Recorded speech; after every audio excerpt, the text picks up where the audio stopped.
তুচ্ছ ঘটনাকে কেন্দ্র করে চট্টগ্রাম ইপিজেডে শ্রমিকদের মধ্যে সংঘর্ষ।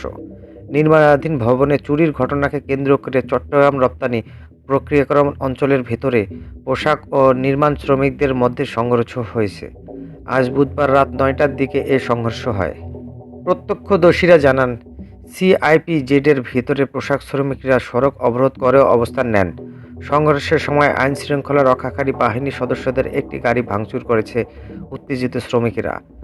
শিল্প পুলিশ জানায়, সন্ধ্যার দিকে নির্মাণাধীন একটি কারখানার মধ্যে ৩ জন লোক ঢুকে পড়েন। নির্মাণ শ্রমিকেরা চোর ভেবে তাদের মারধর করে। কিন্তু পোশাক শ্রমিকদের দাবি, ৩ শিশু ঢুকেছিল নির্মাণাধীন ভবনটিতে। এর মধ্যে একজন নিখোঁজ রয়েছে। অভিযোগ তুলে পোশাক শ্রমিকেরা নির্মাণ শ্রমিকদের উপর চড়াও হয়। এরপর দুই পক্ষের মধ্যে সংঘর্ষ বাধে। রাত ১১টা এ প্রতিবেদন লেখা পর্যন্ত সেখানে শিল্প ও পুলিশসহ সেনাবাহিনীর সদস্যরা ঘটনাস্থলে অবস্থান করছেন।